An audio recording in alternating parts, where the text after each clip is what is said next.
Important topic है 11th का friction. इसके बारे में डिटेल में पढ़ेंगे, बेसिक आज पढ़ेंगे। इसके बाद हम इससे क्या करेंगे कि पूरी पढ़ने का न्यूमेरिकल बनाएंगे, जेईई में नीट तक का क्वेश्चन बनाएंगे। ठीक है, पहले तो आपको नॉलेज होना चाहिए कि फ्रिक्शन होता क्या है। तो सबसे पहला वीडियो फ्रिक्शन 11th पढ़ना है, ये हमको शुरू कर दिया। ठीक है, फर्स्ट लेक्चर है फ्रिक्शन। फ्रिक्शन क्या होता है, व्हाट इज फ्रिक्शन।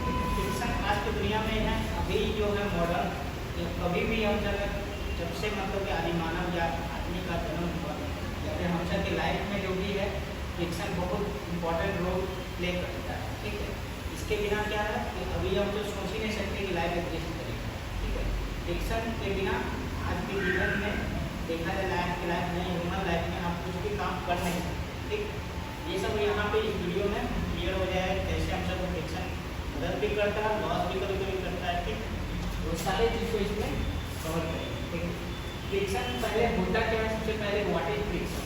फ्रिक्शन के दिखता है कि बॉल आगे मूव कर रहा है, पीछे लग रहा है, फ्रिक्शन पीछे लग रहा है, ये होता क्या है। सबसे पहले इसका डिफिनेशन पढ़ेंगे। फ्रिक्शन क्या होता है, इट इज अ फोर्स, एक फोर्स होता है विच अपोजिट रिलेटिव मोशन, जो रिलेटिव मोशन को अपोज करता है। क्या करता है, रिलेटिव मोशन को अपोज करता है। ये क्या करता है, रिलेटिव मोशन को अपोज करता है। ठीक है, ये आपका रिलेटिव मोशन को अपोज करता है। अपोज करता है इसको, रिलेटिव मोशन को। मोशन हो रहा है तब नहीं, रिलेटिव मोशन को अपोज करता है। या फिर क्या करता है, टेंडेंसी टू अपोज रिलेटिव। क्या लिखा हुआ, या तो ये रिलेटिव मोशन को अपोज करेगा या फिर टेंडेंसी इसका रहेगा रिलेटिव मोशन को अपोज करने का। ठीक है, when two objects is in contact, जब दो ऑब्जेक्ट या दो सरफेस के कांटेक्ट में रहेगा तब ये फ्रिक्शन फोर्स प्ले में आता है। ठीक है, फ्रिक्शन फोर्स कब प्ले में आता है, जब क्या होगा, टेंडेंसी होगा रिलेटिव मोशन का या फिर रिलेटिव मोशन हो रहा होगा। ठीक है, एक ऑब्जेक्ट दूसरे ऑब्जेक्ट के रिस्पेक्ट में मोशन कर रहा होगा या फिर टेंडेंसी होगा तो वो मूव करना चाहे। ठीक है, तब हम सब ये फ्रिक्शन फोर्स लगता है। ठीक है, यानी कि एक ऑब्जेक्ट अगर मोशन कर रहा होगा तो किसी के कांटेक्ट में है और मोशन हो रहा है तब लगता है ये फ्रिक्शन फोर्स, या फिर फ्रिक्शन फोर्स से मतलब तब भी लगता है जब ऑब्जेक्ट रुका हुआ है। ठीक है, और उस पर क्या है, टेंडेंसी है कि वो आगे मूव करेगा। ठीक है, तब लगता है। इसको समझने के लिए देखिए, अगर मान लीजिए शुरू में कोई ऑब्जेक्ट है जिसका मास मान लेते हैं, दिखा दिया हुआ मास मान लेते हैं, जैसा का दिया हुआ है 10 के। ठीक है,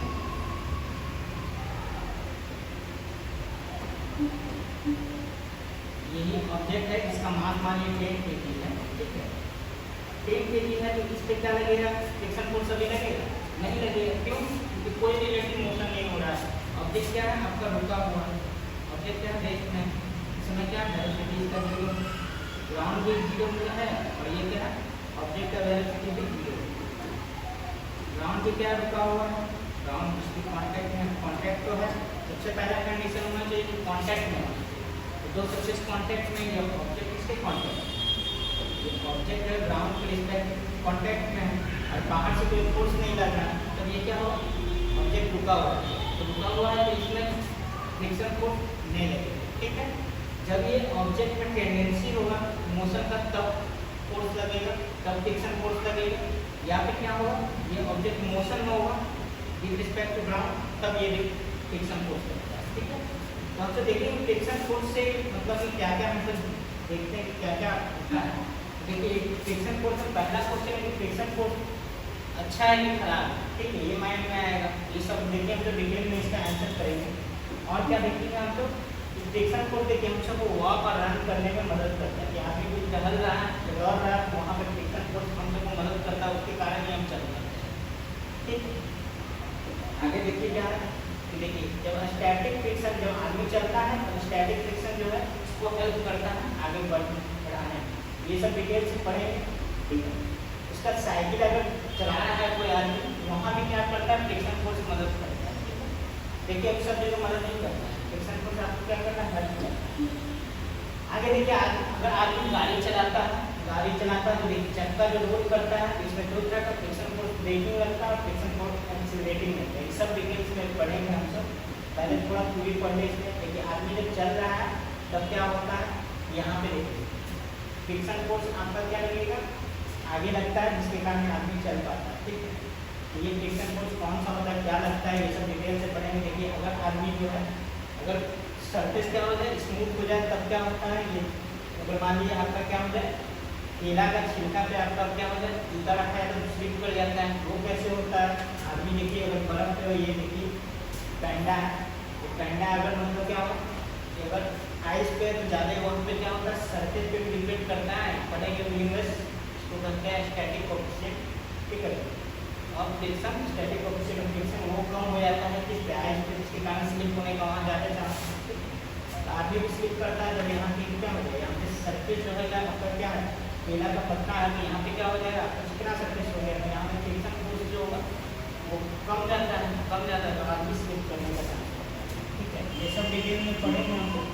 तो अभी हम तो देखेंगे फ्रिक्शन फोर्स तो पढ़िए। फ्रिक्शन फोर्स क्या होता है, फ्रिक्शन फोर्स ऐसा फोर्स होता है जो अपोज करता है रिलेटिव मोशन को, क्या करता है, रिलेटिव मोशन को अपोज करेगा। ठीक है, या tendency to oppose the relative motion, ये समझ में आया, टेंडेंसी होगा या जैसे यहाँ पे देखिए, यहाँ ऑब्जेक्ट रुका हुआ, ये ना इस पर कोई टेंडेंसी नहीं है कि या ना आगे मूव करने का कोई टेंडेंसी नहीं, इस पर तो कोई फोर्स ही नहीं लग रहा है, तो इस समय कोई फ्रिक्शन फोर्स नहीं लगेगा, इस समय फ्रिक्शन फोर्स जीरो होगा। ठीक है, इस समय कोई फ्रिक्शन फोर्स, अगर ऑब्जेक्ट मूव करने लगेगा तब फ्रिक्शन फोर्स लगता है, उस फ्रिक्शन फोर्स को हम सब काइनेटिक फ्रिक्शन फोर्स कहते हैं। अगर ऑब्जेक्ट रुका हुआ और इसमें कहीं से फोर्स लगा देंगे 10 न्यूटन का, तब ये ऑब्जेक्ट अभी मूव नहीं कर रहा है लेकिन टेंडेंसी हो जाएगा, क्योंकि अप्लाइड फोर्स इस पर लगा दिए 10 न्यूटन, शुरू में तो कोई फोर्स नहीं लग रहा था। अब क्या होगा, अगर अप्लाइड फोर्स हम कुछ भी लगा दे ऑब्जेक्ट पे, तो इसका टेंडेंसी होगा मूव करने का, भले ही मूव नहीं करे।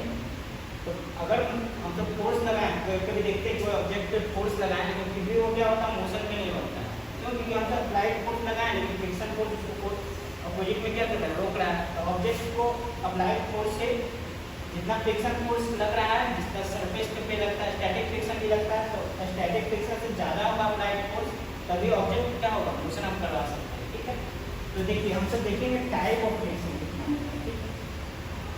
फ्रिक्शन का टाइप क्या होता है और कैसे मतलब ये वर्क करता है, इसको डिटेल में पढ़ेंगे। तो टाइप ऑफ फ्रिक्शन में देखिए सबसे पहले देखेंगे कितना टाइप का फ्रिक्शन फोर्स होता है, static friction force, kinetic friction force, समझ में आया, स्टैटिक फ्रिक्शन फोर्स और kinetic friction force. Static friction force, kinetic friction force, समझ में आया। स्टैटिक फ्रिक्शन और काइनेटिक फ्रिक्शन पढ़ेंगे हम सब, क्या क्या होता है, स्टैटिक फ्रिक्शन किसको कहते हैं, काइनेटिक फ्रिक्शन क्या होता है, स्टैटिक फ्रिक्शन कब वर्क करेगा, काइनेटिक फ्रिक्शन कब वर्क करेगा। ठीक है, सबसे पहले आपको क्या पढ़ेंगे, यहाँ पर कोई भी ऑब्जेक्ट है, तो ऑब्जेक्ट पे जिसका मास हम सब लेके टेम लीजिए, इस पर कौन सा फ्रिक्शन फोर्स लगेगा जब हम इस पर अप्लाई किए फोर्स। ठीक है, कौन सा लगेगा ये हम सबको देखना पड़ेगा कि कौन सा फोर्स लगे, फोर्स अप्लाई लग रहा है, इसका स्टैटिक फ्रिक्शन लगेगा, काइनेटिक फ्रिक्शन। तो ये जानने के लिए सबसे पहले आपको क्या करना पड़ेगा, इसका डिफिनेशन जानना पड़ेगा कि स्टैटिक फ्रिक्शन कौन सा चिड़िया का नाम है, काइनेटिक फ्रिक्शन किसको कहते हैं। सबसे पहले तो ये जानना पड़ेगा फ्रिक्शन फोर्स तो होता है, इसके अलावा भी होता है रोलिंग फ्रिक्शन। ठीक है, उसको हम मतलब कम यूज करते हैं, उसका लिमिटिंग फ्रिक्शन भी आता है, तो स्टैटिक फ्रिक्शन का एक मैक्सिमम वैल्यू होता है। तो उसको डिटेल में पढ़ेंगे। सबसे पहले हम तो देखते हैं काइनेटिक फ्रिक्शन और स्टैटिक फ्रिक्शन होता है। और एक चीज़ आपको याद रखना है कि जो भी फ्रिक्शन फोर्स है वो टेंजेंशियली सरफेस पे एक्ट करता है। जैसे मान लीजिए कि फोर्स लग रहा है, इधर मूव करना चाहे तो फ्रिक्शन फोर्स टेंजेंशियली एक्ट करता है, ये आपको याद रखना है कि फ्रिक्शन फोर्स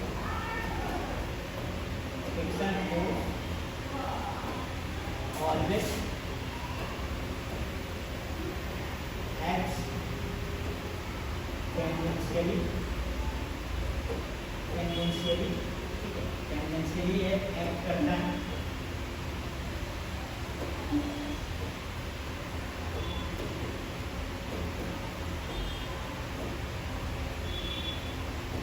टेंजेंशियली क्या करता है, एक्ट करता है around the surface, surface tangent रहेगा, सरफेस को टच करेगा, उसके अराउंड ये नहीं रहेगा, तो आगे लगेगा जैसे फ्रिक्शन फोर्स इधर लगा, फ्रिक्शन फोर्स इस साइड लगेगा, रिलेटिव मोशन को अपोज करेगा, टेंडेंसी अपने रिलेटिव मोशन को अपोज करेगा। फोर्स लगाएंगे तो क्या हो, फ्रिक्शन फोर्स मान लीजिए कि ये इधर जा रहा है, इधर लगेगा। तो अब इसमें देखेंगे सबसे पहले ये पॉइंट याद रखना, और ये फ्रिक्शन फोर्स क्या होगा, हमेशा याद रखिए कि ऑलवेज एग्जिस्ट करेगा पेयर में। क्या करेगा, फ्रिक्शन फोर्स ऑलवेज एग्जिस्ट करता है पेयर में। तो ये भी चीज़ हम सब देखेंगे एग्जाम्पल में, पहले आप समझते हैं इसका डिफिनेशन क्या होता है। तो दो टाइप का। स्टैटिक फ्रिक्शन क्या होता है, वैसा फ्रिक्शन को इसको आप डिटेल में पढ़ लेंगे, ठीक है। स्टैटिक फ्रिक्शन क्या होता है इसको डिटेल में पढ़ लेते हैं, इसे नोमेनक्लेचर बना लेते हैं। इसका नाम है काइनेटिक फ्रिक्शन। तो स्टैटिक फ्रिक्शन क्या होता है, दिस फ्रिक्शन फोर्स एक्ट्स, ये फ्रिक्शन फोर्स कब लगेगा, जब when there is tendency of relative motion, यानी कि टेंडेंसी होगा रिलेटिव मोशन का, लेकिन ऑब्जेक्ट मूव नहीं करेगा, ठीक है। जैसे कोई ऑब्जेक्ट को हमसे ढक देते हैं तो आवाज करता है, लेकिन वो क्या होगा, मोशन में नहीं है, उसको मतलब क्या धक्का नहीं रहा है, लेकिन मतलब क्या मोशन में और आवाज करके रुका हुआ, ठीक है। कभी कभी काइनेटिक में क्या होगा, काइनेटिक फ्रिक्शन में क्या होगा, मोशन होने लगता है, ठीक है। फ्रिक्शन फोर्स में क्या है, लेकिन मोशन में होगा, धक्का नहीं है लेकिन मोशन में नहीं है, ठीक है। तो उस फ्रिक्शन फोर्स को क्या कहेंगे, स्टैटिक फ्रिक्शन। जब क्या होगा, टेंडेंसी होगा रिलेटिव मोशन का, लेकिन उस समय मूव नहीं करेगा, वही लिखा हुआ है this friction force act when there is tendency of relative motion, when two object और surface is in contact. Contact में पहला तो कंडीशन ये है, कांटेक्ट में रहेगा तभी फ्रिक्शन फोर्स लगेगा। तो कांटेक्ट में रहेगा तब फ्रिक्शन फोर्स लगेगा, और उस पर टेंडेंसी होगा रिलेटिव मोशन का, तब क्या लगेगा। और देखिए टेंडेंसी होगा लेकिन ऑब्जेक्ट मूव नहीं करेगा, ठीक है, यानी रेस्ट पोजीशन में रहेगा। ऑब्जेक्ट क्या रहेगा, रेस्ट में रहेगा, टेंडेंसी रहेगा मूव करने का, लेकिन वो मूव नहीं करता है। It is self adjusting friction force. ये क्या होता है, सेल्फ एडजस्टिंग फ्रिक्शन फोर्स होता है। इसको हम सब डिटेल से समझेंगे कि सेल्फ एडजस्टिंग इसको हम क्यों कर रहे हैं, ठीक है। और एक चीज और याद रखना है कि ये क्या है, ये जो होता है इट इज वेरिएबल फोर्स। ये क्या होता है, वेरिएबल फोर्स क्या होता है, वेरिएबल फोर्स, ठीक है। वेरिएबल फोर्स होता है, इसका वैल्यू कहाँ से कहाँ तक रहता है, 0 से लेके म्यूएस इनटू एन। अब ये कौन सा म्यूएस इनटू एन कहाँ से, देखिए तो ये एन होता है नॉर्मल फोर्स, यानी कि स्टैटिक फ्रिक्शन कोई भी का कोई फॉर्मूला नहीं होता, ये क्या वेरिएबल है, कहाँ से कहाँ तक, 0 से म्यूएस इनटू एन, ठीक है। अब ये म्यूएस इनटू एन क्या होता है, इसको हम कहते हैं लिमिटिंग फ्रिक्शन, क्या कहते हैं, लिमिटिंग फ्रिक्शन। तो लिमिटिंग फ्रिक्शन जो होता है ना वो होता है म्यूएस इनटू एन, ठीक है। अब ये असल में देखिए यहाँ पे कोई भी पूछ सकता है कि ये सब friction force, static friction force, normal force पे ये एन क्या है, नॉर्मल फोर्स। म्यूएस को हम क्या कहते हैं, कोएफिशिएंट ऑफ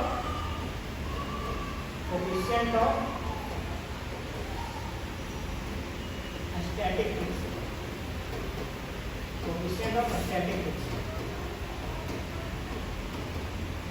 ये मतलब क्या हो गया, लिमिटिंग फ्रिक्शन, लिमिटिंग फ्रिक्शन, ये हो गया आपका लिमिटिंग फ्रिक्शन। तो देखिए यहाँ पे क्या हो रहा है कि हम सब स्टैटिक फ्रिक्शन का बोलेगा फॉर्मूला बताइए, तो स्टैटिक फ्रिक्शन का कोई फॉर्मूला नहीं होता, ये वेरिएबल फोर्स है। अगर आपसे पूछेगा लिमिटिंग फ्रिक्शन, बोलिएगा लिमिटिंग फ्रिक्शन क्या है, it is the maximum value of static friction, ठीक है। लिमिटिंग फ्रिक्शन क्या होता है कि मैक्सिमम वैल्यू होता है स्टैटिक फ्रिक्शन का। तो इसमें लिमिटिंग फ्रिक्शन क्या होता है, इसको डिटेल में पढ़ेंगे। और ये क्या है, सेल्फ एडजस्टिंग फ्रिक्शन फोर्स को क्यों कहा जाता है, ये भी हम सब डिटेल से पढ़ेंगे। इसके लिए देखिए हम सब इसको न्यूमेरिकल देखते हैं, इसका नाम हम देखेंगे काइनेटिक फ्रिक्शन। अब देखिए सबसे पहले देखिए जो फॉर्मूला है स्टैटिक फ्रिक्शन, वो डायरेक्टली प्रोपोर्शनल क्या होता है, नॉर्मल फोर्स का। कैसे आया वो फॉर्मूला, जब प्रोपोर्शनल साइन आएंगे तो क्या होता है, म्यूएस इनटू एन। यहाँ से आपका क्या होगा, ये जो निकला ये क्या होगा, अगर लिमिटिंग का होगा, लिमिटिंग कितना होगा, म्यूएस इनटू एन। ये म्यूएस जो होता है ये सरफेस पे डिपेंड करता है, इस पे सरफेस पे, रफ सरफेस है कि आपका स्मूथ सरफेस है, सरफेस पे डिपेंड करता है। अगर मान लीजिए हमसे क्या लें, सरफेस स्मूथ लेंगे तो म्यूएस 0 हो जाएगा, और अगर रफ सरफेस लेंगे तो म्यूएस का वैल्यू क्या होता है, 0 से 1 के बीच में होता है। जनरली हम तो देखते हैं म्यूएस 0.4 0.5 ऐसे हो जाता है, ठीक है। म्यूएस का वैल्यू 0 से 1 के बीच में रहता है, जनरली 0.4 और 0. तो देखिए नॉर्मल फोर्स पे क्यों डिपेंड करता है ये बताइए। जैसे ऑब्जेक्ट हम कर रखते हैं, अब स्टैटिक फ्रिक्शन होता क्या है, यहाँ पे देखिए variable force, variable self adjusting friction force कहते हैं। नॉर्मल फोर्स पे कैसे डिपेंड करता है ये हम देखिए, जब इस फिगर में ये चीज बताया गया कैसे नॉर्मल फोर्स पे डिपेंड करता है। तो देखिए असल में देखिए यहाँ पे दिया है कि ब्लॉक है जो रखा हुआ, मान लीजिए रफ सरफेस, यह क्या है, रफ सरफेस। तो रफ सरफेस पे रखा हुआ रहता है, तो देखिए इस पे अगर फोर्स लगाएंगे और मूव करेगा तो नॉर्मल फोर्स पे क्यों डिपेंड करता है, इसका सीधे से एग्जांपल देखिए। कि माइक्रोस्कोप से हम लोग देखते हैं तो हमसे अगर कुछ सरफेस इस टाइप का दिखता है, मतलब क्या होगा, जो ऊपर ब्लॉक है, ब्लॉक में ऐसा ऐसा खांचा बना हुआ है, ठीक है, इस तरह का खांचा बना हुआ रहेगा ऊपर ब्लॉक जो है, और नीचे क्या रहेगा आपका जो सरफेस हम लोग ग्राउंड है, इसमें भी इस तरह का क्या रहेगा, ऐसा ऐसा मतलब तो इसमें क्या रहेगा आपका ग्राउंड हो गया, ग्राउंड हो गया। तो अगर मान लीजिए क्या है, इसमें फंसा हुआ रहता है, इसका क्या हो गया आपका जबड़ा टाइप का होगा जो इसमें फंसा हुआ रहता है। तो अगर मान लीजिए कोई ऑब्जेक्ट को हम लोग फोर्स लगाए और वो मूव करने लगा तो मूव करने लगा तो वो क्या होगा, इसमें फंसा हुआ मूव कराने के लिए क्या फोर्स लगाएंगे, जब तक ये क्या ये बैरियर है क्रॉस नहीं करेगा तब तक क्या रहेगा, तो फंसा हुआ रहेगा। तो माइक्रोस्कोप से देखा गया कि यहाँ पे अगर हम लोग मान लीजिए कि नॉर्मल फोर्स लगा देते हैं तब ये क्या होगा और फंस जाएगा। मान लीजिए कि गाड़ी चल रहा है उसके ऊपर मान लीजिए पत्थर आके गिरा, ठीक है, स्टोन आके गिर गया, तो नॉर्मल फोर्स पहले क्या होगा, इस पे तो देखिए ऑब्जेक्ट है तो इस पे क्या रहेगा, सिंपल अगर हम लोग 3 बॉडी डायग्राम बनाएंगे तो ये क्या होगा, यहाँ पे mg लगेगा और नॉर्मल लगेगा, ठीक है। और ये ऑब्जेक्ट अगर मूव कर रहा होगा तो क्या होगा, शुरू में इसमें क्या लगेगा, फ्रिक्शन फोर्स लगेगा न्यूमरस इनटू n के बराबर, ठीक है। स्टैटिक फ्रिक्शन काम करेगा तो लिमिटिंग फ्रिक्शन क्या होगा, न्यूमरस इनटू n तक काम करेगा। यहाँ नॉर्मल फोर्स mg के बराबर होगा, ठीक है। अब ये नॉर्मल फोर्स ये ऑब्जेक्ट और मान लिया अभी चल रहा है तो क्या होगा, अगर हम सब मान लीजिए यहाँ पे एक पत्थर आके गिरा तो क्या हो गया, नॉर्मल फोर्स बढ़ गया, तो क्या हो जाएगा, फ्रिक्शन फोर्स भी बढ़ जाएगा, तो ऑब्जेक्ट क्या आ जाएगा, रेस्ट में आ जाएगा। तो मतलब कि स्टैटिक फ्रिक्शन क्या होगा, नॉर्मल फोर्स पे डिपेंड कर रहा है। अगर नॉर्मल फोर्स बढ़ा दे तो ऑब्जेक्ट का अगर मान लीजिए मोशन कर रहा है तो उस समय क्या होगा, मोशन कर रहा है तो काइनेटिक फ्रिक्शन होगा म्यू इनटू n हो जाएगा। मोशन कर रहा है लेकिन नॉर्मल फोर्स बढ़ाने पे क्या होगा, वो ऑब्जेक्ट रेस्ट में आ जाएगा। जैसे गाड़ी चल रहा है और पत्थर आके गिर गया, देखिए वो धंस चल रहा है, धंस जाएगा तो क्या होगा, ये वाला अंदर आ गया और धंस गया पूरा, ये सारा चीज क्या होगा, अंदर आके पूरा धंस गया तो उसको क्या लगाना पड़ेगा, और बहुत ज़्यादा फोर्स लगा के उसको खींचना पड़ेगा। हम लोग क्रेन लाते हैं, क्रेन के सहारा से क्या करते हैं, गाड़ी को निकालते हैं, उठाते हैं, ठीक है। इस तरह से होता है कि धंस जाता है तो निकलता नहीं, जमीन धंस गया ऐसे ही नष्ट हो जाता है थोड़ा। नॉर्मल फोर्स लगने पे क्या होगा, तो ऑब्जेक्ट अगर मोशन में है काइनेटिक फ्रिक्शन लगेगा, जब मोशन में होगा तो उस केस में क्या होगा कि ऑब्जेक्ट पे अगर नॉर्मल फोर्स आके लगा तो क्या होगा, उसका स्टैटिक फ्रिक्शन भी बढ़ जाएगा और काइनेटिक फ्रिक्शन भी बढ़ जाएगा। क्यों, क्योंकि यहाँ पे क्या हो, नॉर्मल फोर्स बढ़ गया तो नॉर्मल फोर्स पे डिपेंड कर रहा है ना, क्योंकि ऑब्जेक्ट रेस्ट में था। पहले मान लीजिए 10 न्यूटन तो मोशन में आया था, अब क्या होगा 15 न्यूटन लगाना पड़ेगा, 20 न्यूटन लगाना पड़ेगा। नॉर्मल फोर्स बढ़ा दिए, फोर्स जो लगा रहे हैं उससे ज़्यादा लगाना पड़ेगा तभी उसको हम लोग मोशन में लाना है, ठीक है। तो ये देखिए इस कारण ही हम सब ये वाला फॉर्मूला जो यूज कर रहे हैं इसमें कि स्टैटिक फ्रिक्शन को नॉर्मल फोर्स पे डिपेंड करता है। अब हम सब देखिए कुछ क्वेश्चन है वो बना देंगे, ज़्यादा क्लियर होगा कि सेम स्टैटिक फ्रिक्शन फोर्स इसको क्यों करते हैं, स्टैटिक फ्रिक्शन। तो ये देखिए इस तरह से हम सब ब्लॉक लिए, इसका मास हम सब लेंगे, मान लीजिए 5 kg का ब्लॉक है, ठीक है, और न्यूएस किया आपका 0.4, ठीक है, 0.4 दिया और इस पर हम सब फोर्स लगा रहे हैं कितना, 1 न्यूटन का फोर्स लगा रहे हैं। तो क्या ऑब्जेक्ट ये मूव करेगा, इसको फ्रिक्शन फोर्स कितना लगेगा, तो देखिए यहाँ पे क्या होता है, ये अच्छा समझिए। हम सब friction force, static friction force निकालेंगे कितना होगा, स्टैटिक फ्रिक्शन का फॉर्मूला तो जानते हैं क्या होगा, कुछ होता नहीं है, तो लिमिटिंग काम से निकालेंगे। लिमिटिंग वैल्यू यानी इसका मैक्सिमम वैल्यू कितना होगा जहाँ तक ये ऑब्जेक्ट को रोक के रख सकता है, ठीक है, फोर्स लगाने के बाद। सबसे पहले इसको फोर्स लगेगा तो इसका टेंडेंसी तो हो जाएगा मोशन का, तो सबसे पहले आपको लिखना है कि लिमिटिंग फ्रिक्शन क्या होगा। आपको याद रखना है स्टैटिक फ्रिक्शन का कोई फॉर्मूला नहीं होता, लिमिटिंग फ्रिक्शन का फॉर्मूला होता है म्यूएस इनटू n। ये लिमिटिंग फ्रिक्शन यानी कि स्टैटिक फ्रिक्शन का मैक्सिमम वैल्यू हमसे निकालेंगे जहाँ तक ये ऑब्जेक्ट जो है, जहाँ तक ये सरफेस जो नीचे वाला है ये क्या रहेगा, इस ऑब्जेक्ट को रोक के रख सकता है, ठीक है, यानी मैक्सिमम वैल्यू कितना होगा वो निकालेंगे। म्यू इनटू क्या हो जाएगा n, mu s into n, mu s का वैल्यू 0.4 और mg कितना हो जाएगा 5 kg है, और g कितना लगेगा, यहाँ पे नॉर्मल फोर्स 10 की मात्रा ऊपर लगाएगी और यहाँ पे mg नीचे लगेगा, ठीक है। म्यूएस इनटू mg, यहाँ पे n और g करेंगे कितना आ जाएगा आपका, पॉइंट से क्या 20 न्यूटन हो जाएगा। 20 न्यूटन हो गया तो बताइए पीछे आपका क्या होगा, लिमिटिंग फ्रिक्शन क्या होगा, यानी कि ये वाला लिमिटिंग वैल्यू हमसे निकालिए 20 न्यूटन का फ्रिक्शन फोर्स पीछे लगेगा। अब देखिए ये कैसा चीज हो रहा है, 1 न्यूटन का हम लोग फोर्स लगा रहे हैं, 20 न्यूटन पीछे लगा, क्या ऑब्जेक्ट पीछे मूव करने लगेगा? ऐसा तो कभी होता नहीं है। कोई भी चीज़ को आप मान लीजिए कि फिजिक्स में ये फिजिक्स का वायलेशन हो जाएगा कि हम तो फोर्स इधर लगा रहे हैं, उसके अपोजिट में जाएगा, न्यूटन का इधर हो जाएगा। जिधर फोर्स लगा रहा है उधर ही मोशन होना चाहिए, लेकिन यहाँ 20 न्यूटन लगा तो ये ऑब्जेक्ट क्या होगा, मूव करने लगेगा। यानी कि हम सब जो एफ का वैल्यू निकालेगा स्टैटिक फ्रिक्शन का, ये कितना आ गया 20 न्यूटन। तो ये 20 न्यूटन लगेगा तो क्या पीछे जाने लगेगा ऑब्जेक्ट? ऐसा होगा नहीं, ठीक है। तो ये अपने आप को एडजस्ट कर लेता है। देखिए कि 20 न्यूटन क्या है, 1 न्यूटन भी इसको हम ले रख सकते हैं। यहाँ पे ये स्टैटिक फ्रिक्शन 20 न्यूटन अगर आप लिखते हैं गलत हो जाएगा, ठीक है।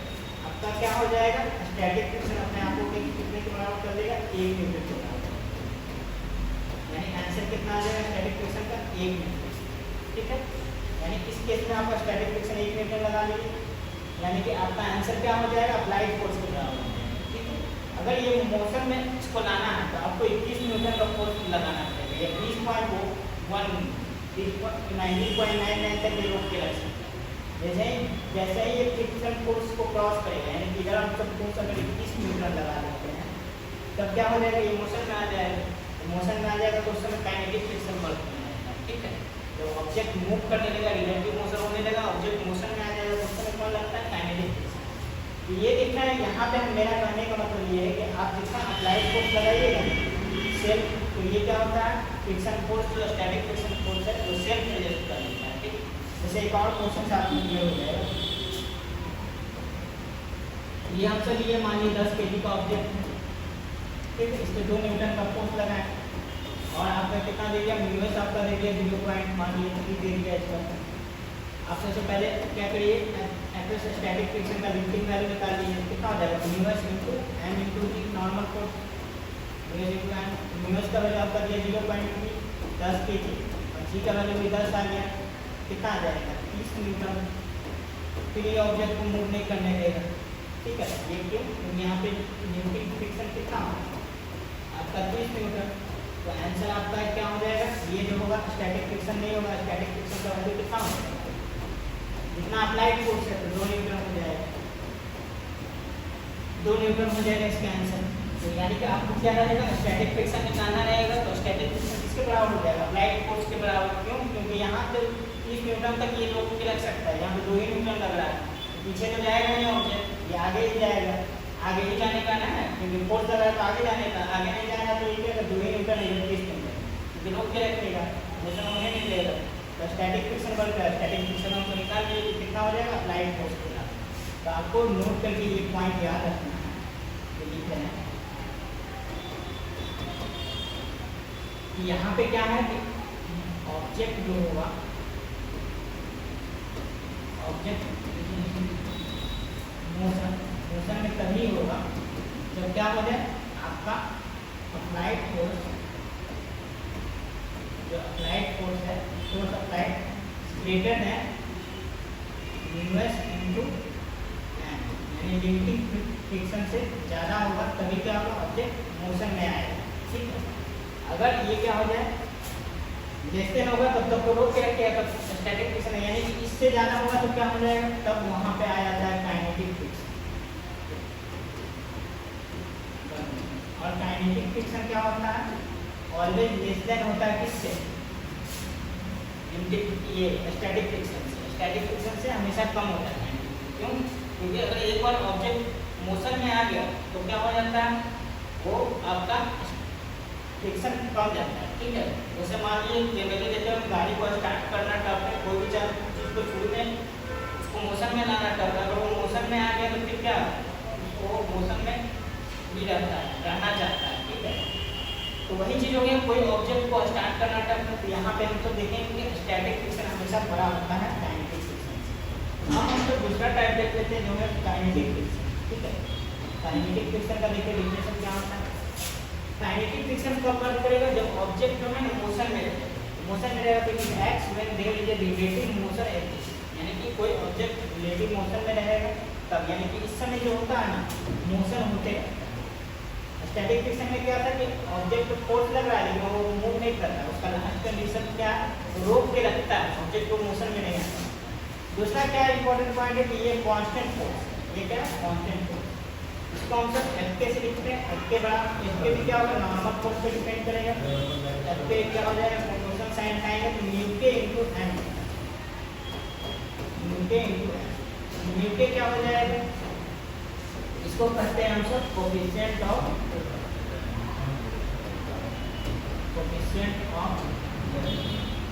काइनेटिक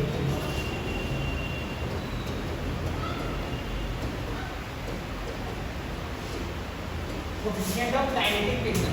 ठीक है, समझना ये क्या होता है, कांस्टेंट फ्रिक्शन फोर्स होता है। वो था कि आपका क्या था, स्टैटिक फ्रिक्शन क्या था, static friction self adjusting friction होता है, ये अपने आप को एडजस्ट करते रहता है, इसलिए ये वेरिएबल फोर्स होता है। इसका कोई फॉर्मूला नहीं होता, ये 0 से म्यूएस इनटू एन के बराबर होता है। म्यूएस इनटू एन क्या है, लिमिटिंग फ्रिक्शन फोर्स का फॉर्मूला है। ठीक है, ये समझना है। ये कोफिशिएंट ऑफ स्टैटिक फ्रिक्शन ये क्या करेगा, सरफेस पे डिपेंड करता है कि नॉट सरफेस फोर्स। तो ये याद रखना है कांस्टेंट फ्रिक्शन फोर्स। अब यहाँ पे पूछता है कि स्टैटिक फ्रिक्शन बड़ा है कि काइनेटिक फ्रिक्शन। देखिए हम तो जनरली देखते हैं कि म्यूएस क्या होता है, ग्रेटर देन म्यू के से। ठीक है, यानी ये वैल्यू जनरली देखा जाता है 0.2 होगा, ये कितना हो जाएगा 0.3 होगा, ये अगर 0.3 होगा तो ये 0.4 होगा। ठीक है, ये हमेशा क्या होगा, इससे बड़ा होगा। तो दोनों तरफ अगर n से गुना कर दे नॉर्मल फोर्स से, म्यूएस इनटू n, तो क्या हो जाएगा आपका, म्यूएस इनटू n क्या हो जाएगा, आपको गुना करेंगे हम सब यहाँ पे म्यू के इनटू n। तो आपका ये फॉर्मूला क्या होता है स्टैटिक फ्रिक्शन का, और ये क्या होता है काइनेटिक फ्रिक्शन फोर्स का। देखिए हमेशा स्टैटिक फ्रिक्शन फोर्स क्या है, काइनेटिक फ्रिक्शन फोर्स से बड़ा है। तो ये आपको याद रखना है कि static friction is always greater than kinetic friction. अब हम तो एक क्वेश्चन देखते हैं, हम तो क्या काइनेटिक फ्रिक्शन। तो देखिए इसके लिए हम सब एक ब्लॉक लिए, इस ब्लॉक का मास मान लीजिए 5 kg है। अब इस पे हमने मान लीजिए कि 100 न्यूटन का फोर्स लगा। ठीक है, 100 न्यूटन का फोर्स लगा, ये रफ सरफेस है। अब इसमें आपका दे दिया है कि म्यूएस भी दे दिया और म्यू के भी दे दिया। म्यूएस आपका दे दिया 0.4 और म्यू के आपका दे दिया 0.3। तो आपका क्वेश्चन रहेगा कि आपको निकालना है कि फाइंड फ्रिक्शन फोर्स, कौन सा फ्रिक्शन फोर्स लगेगा। बट फ्रिक्शन फोर्स लग रहा है, इसका एक्सीलरेशन निकालना है। एक्सीलरेशन क्या है, मोशन कर रहा है तो एक्सीलरेशन निकालिएगा। इस क्वेश्चन में हम सबसे पहले क्या करेंगे, सबसे पहले हम सब लिमिटिंग फ्रिक्शन निकालेंगे कि ऑब्जेक्ट को कितने देर तक रोक के रख सकते हैं। तो सबसे पहले लिमिटिंग फ्रिक्शन का फॉर्मूला क्या होता है, म्यूएस इनटू एमजी। यहाँ म्यूएस का वैल्यू कितना दिया हुआ क्वेश्चन में 0.4 और मास कितना दिया हुआ 5 और जी का वैल्यू 10 दे दिए। कितना हो जाएगा यहाँ पे 20 न्यूटन। 20 न्यूटन है, ये कब तक रोक के रख सकता है, पीछे 20 न्यूटन, यानी लिमिटिंग वैल्यू हम निकाल लिए 20 न्यूटन तक ये रोक के रख सकता है। आगे अप्लाइड फोर्स कितना 100 न्यूटन। यहाँ पे पता चल गया कि 100 न्यूटन है, 20 न्यूटन ये रोकने वाला, यानी कि क्या है अप्लाइड फोर्स ज़्यादा हो गया। तो अब क्या होगा, स्टैटिक फ्रिक्शन तो लगेगा नहीं, अब काइनेटिक फ्रिक्शन लगेगा। तो काइनेटिक फ्रिक्शन तो कांस्टेंट होता है, इसका वैल्यू क्या होता है, इसके बाद क्या होता है म्यू के इनटू एन। तो हम सब क्या करेंगे कि जैसे ही देखेंगे, तो जैसे ही हम सबको पता चलेगा, जैसे ही हम सबको पता चलेगा कि क्या हो रहा है, ऑब्जेक्ट जो है मोशन में आ गया, तब क्या लगेगा स्टैटिक फ्रिक्शन फोर्स लगेगा नहीं, काइनेटिक फ्रिक्शन फोर्स लगेगा। तो अगर आपका म्यूएस और म्यू के दोनों दिया हुआ रहेगा तो म्यू के का यूज करके हम सब काइनेटिक फ्रिक्शन निकालेंगे। अगर दोनों एक वैल्यू दिया होगा तो वही वैल्यू दोनों में यूज करेंगे। म्यू के यहाँ पे दे दिया 0.3 हो जाएगा, एम जी तो वही लगेगा 5 × 10। इससे तो समझ में आ रहा है आपको, नॉर्मल ऊपर लगेगा और यहाँ पे 5 जी नीचे लगेगा। कितना हो गया, यहाँ पे सॉल्व करिएगा तो कितना आ जाएगा, इससे देखिए कम आएगा। ठीक है, उसको सॉल्व करेंगे 0 करके 15 न्यूटन। तो हम जैसा बोले थे ये वाला क्या बोले थे कि स्टैटिक फ्रिक्शन जो होगा हमेशा यहाँ पे स्टैटिक फ्रिक्शन हमेशा काइनेटिक फ्रिक्शन से बड़ा होगा। वो चीज़ें की हम जाएंगे,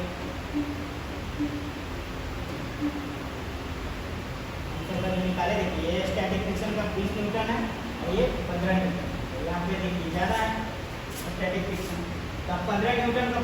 लग रहा है 15 न्यूटन का फोर्स काइनेटिक फ्रिक्शन इसको रोक के रखते हैं, तो पीछे जो है 20 न्यूटन नहीं लगेगा, क्या लगेगा 15 न्यूटन का फोर्स। तो एक्सीलरेशन निकालिएगा तो उस समय अगर ये वाला वैल्यू 20 न्यूटन रख के कैलकुलेट करिएगा तो गलत होगा। तो आपको पहला आपका पता चल गया कि क्या लगेगा, पहला का आंसर तो एक आंसर हो गया काइनेटिक फ्रिक्शन लगेगा, क्योंकि ऑब्जेक्ट क्या होगा मोशन में, ऑब्जेक्ट में तो है नहीं, तो मोशन में आ जाएगा कौन सा फ्रिक्शन काइनेटिक फ्रिक्शन। और बी में एक्सीलरेशन निकालना, तो एक्सीलरेशन का क्या होगा F net by m, force देगा इसमें कितना हो जाएगा 100 न्यूटन आगे लग रहा है और 20 न्यूटन 15 न्यूटन पीछे, 100 माइनस 50 और मास कितना हो जाएगा 5 kg, कितना हो गया 75, 85 होगा 85/5 कितना आ गया 5-17 मीटर पर सेकेंड स्क्वायर, इतना से एक्सीलरेट करेगा। ठीक है, ये हमसे देखिए कि काइनेटिक फ्रिक्शन आपका क्या होता है कांस्टेंट फ्रिक्शन फोर्स होता है। ठीक है, उसका वैल्यू क्या होता है मीटर इनटू एन। अब देखिए जो उधर का मतलब क्वेश्चन जो था कि क्या क्या मतलब कैसे हमको मदद करता है वो सब देखिए। अभी इतना समझ में आता है, आगे तो ये सब आप समझ चाहिए।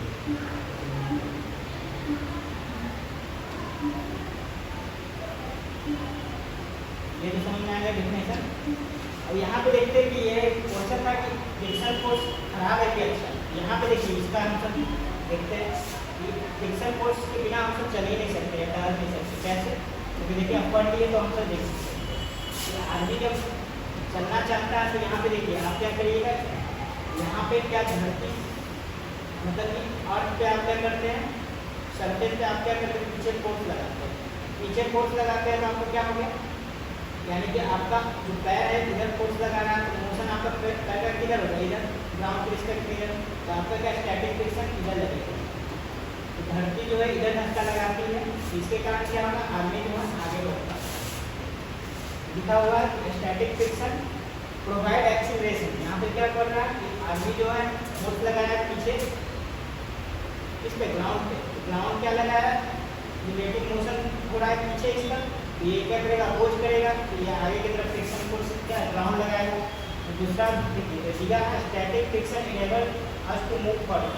तो स्टैटिक फ्रिक्शन आपका आगे लगेगा, तो आगे लगेगा तो क्या होगा आपका एक्सीलरेशन निकालने का मतलब क्या होगा स्टैटिक फ्रिक्शन बटा आदमी का मास, इससे आदमी एक्सीलरेट करता है। स्टैटिक फ्रिक्शन देखिए कितना है, इसके बिना आदमी चल ही नहीं पाएगा। अब देखिए यहाँ पे क्या होगा, अगर आपका क्या हो जाए ये सरफेस बहुत क्या हो जाए स्मूथ हो जाए तो क्या होगा आदमी फिसल के गिर जाएगा। ठीक है, जैसा देखिए यहाँ पे आदमी जब केला के छिलका पे आपका पैर रखा था तो वहाँ पे क्या होता है ये तो हो गया स्मूथ हो गया, तो आपका क्या होगा जूता जब रखिएगा तो स्लिप कर जाएगा। क्यों? क्योंकि यहाँ पे देखिए जो होता है यहाँ पे क्या होगा आप जो रखिएगा पैर तो क्या होगा आपका ये वाला फोर्स होगा, ये वाला पीछे आप सिफ्टी से लगाइएगा धक्का वो क्या हो जाएगा कम जाएगा, क्योंकि सेंटर पे आप क्या करिए पीछे की तरफ फिसल जाएगा। स्टैटिक फ्रिक्शन आपका क्या होगा कम हो गया। क्यों? क्योंकि आपका ये वाला फ्रिक्शन जो पीछे लग रहा है वो क्या होगा कम गया तो स्टैटिक फ्रिक्शन आपको संभालने का है तो आगे स्लिप कर जाएगी। ये चीज़ होता है। और दूसरा देखिए और क्या होता है, अगर मान लीजिए सरफेस पे डिपेंड करता है यूनिवर्स और वेग पे। ये देखिए बर्फ में क्या होगा, बर्फ वाले सरफेस में यूनिवर्स का वैल्यू क्या हो जाएगा कम जाएगा, क्योंकि अभी बताया था स्टैटिक तो कहते हैं कोफिशिएंट ऑफ स्टैटिक फ्रिक्शन जो किस पे डिपेंड करता है सरफेस पे। सरफेस आपका अगर स्मूथ हो जाएगा तो आपका क्या लगेगा फ्रिक्शन को प्लान कट जाएगा। तो हमें अगर सही से नहीं है अगर यहाँ पर लेके चलेगा तो क्या मिल जाएगा, लेकिन यहाँ पर लिखा हुआ when force which push is less than or equal to universe equivalent, यानी स्टैटिक फ्रिक्शन से क्या हो जाए पुश जो हम धक्का दे रहे हैं ना वो क्या हो जाएगा अगर लेस देन रहेगा तब तक तो बैलेंस रहेगा। ठीक है, जैसे देखिए फ्रिक्शन फोर्स आपका क्या होता है स्टैटिक फ्रिक्शन फोर्स तभी तक आपको बैलेंस करके रख सकता है जब तक दोनों आपस में बराबर हो। अगर एक भी अनबैलेंस हो गया तो क्या हो जाएगा स्लिप हो जाएगा। जैसे यहाँ पर देखिए आप जो पीछे जो लगा रहे थे तब और force with push the ground जिससे हम सब धक्का लगा रहे थे, इस समय क्या होगा एंगल आपका इस तरह से धक्का लगाएंगे, धक्का लगा रहे हैं हम सब तो क्या हो रहा है कि आपका फ्रिक्शन फोर्स जो होगा वो क्या हो गया कम हो गया, जो फोर्स लगा रहे वो ज़्यादा हो गया, तो इस समय क्या हो गया अनबैलेंस हो जाएगा। तो यूनिवर्स इनटू एन आपको तो ये फ्रिक्शन फोर्स आपको बचा के नहीं रखेगा और आप क्या होगा बैलेंस होकर स्लिप हो जाइएगा। यहाँ पे यही हुआ और इस केस में भी वही, ठीक है, स्लिप कर जाता है। अब देखिए यहाँ पे स्पेस में अगर हम लोग जाते हैं कभी अगर कभी मौका मिला तो चंद्रमा पे चलते हैं, चंद्रमा पे जाइएगा तो वहाँ भी फ्रिक्शन फोर्स क्या होगा कम जाएगा। क्यों? क्योंकि एफ एस पर हम जानते हैं क्या होता है mu S into M into G. अब देखिए जी का वैल्यू जो होता है सब प्लेनेट का अलग अलग होता है। तो यहाँ पे जब जाएंगे मून पे तो मून पे क्या हो जाएगा, जो जी का वैल्यू होता है g/6 हो जाता है। तो क्या लगेगा स्टैटिक फ्रिक्शन वहाँ कम गया, फ्रिक्शन कम गया तो फिर वहाँ स्लिप होने का ज़्यादा चांस है। तो इसीलिए हम तो जब प्लेनेट पे जाएंगे तो वहाँ का जी पे भी डिपेंड कर रहा है। अर्थ पे तो आपका जी 9.8 क्या रहेगा, इसके अनुसार आपको क्या लगेगा, कमी धक्का लगाइएगा तो चल जाएगा। यहाँ पे आपको ज़्यादा धक्का लगाना पड़ेगा पैर से, तो फिर आपको क्या करना है फ्रिक्शन को बैलेंस करना है, ठीक है। इसीलिए देखिए यहाँ पे क्या करा, फ्रिक्शन फोर्स के बिना आप चल ही नहीं सकते, ठीक है। ये देखिए बिल्कुल हुआ आपका। दूसरा क्या होता है कार में, कार में भी अब कार चलाने के लिए भी क्या होगा हम सबको ये हाउ फ्रिक्शन इनेबल्स यानी हम सबको इनेबल्स करता है कि ड्राइव कार को चलाने के लिए भी हम सबको क्या है फ्रिक्शन फोर्स हेल्प है। इसमें देखिए इसमें रोलिंग वर्क करता है, ठीक है। तो रोलिंग पे अलग से हम वीडियो बनाने का अभी समझिए थोड़ा सा। इसमें क्या है कि अगर रोल कर रहा है चक्का तो क्या होगा इस तरह से घूमेगा, तो घूमेगा तो क्या होता है ये वाला जो चक्का घूम रहा है ये हम सब क्या करते हैं एक्सीलरेटर दबाते हैं तो गाड़ी आगे की तरफ मूव करता है, चक्का आगे की तरफ इस तरह घूमना शुरू किया क्लॉकवाइज, इस तरह घूमना शुरू किया। तो यहाँ पे देखिए आपका क्या लगेगा, हम सभी इंजन के द्वारा इधर मतलब कि क्या चक्का घूमने लगा, इधर घूमने लगा तो रिलेटिव मोशन को अपोज करेगा तो फ्रिक्शन फोर्स आगे लगेगा। इसके कारण क्या होगा हम सब गाड़ी मूव करेगा, ठीक है। यानी हम सब जब रोलिंग करता है कोई ऑब्जेक्ट तो एक उसका फोर्स होता है क्या सेंटर ऑफ मास भी लगता है और ओमेगा आर भी लगता है।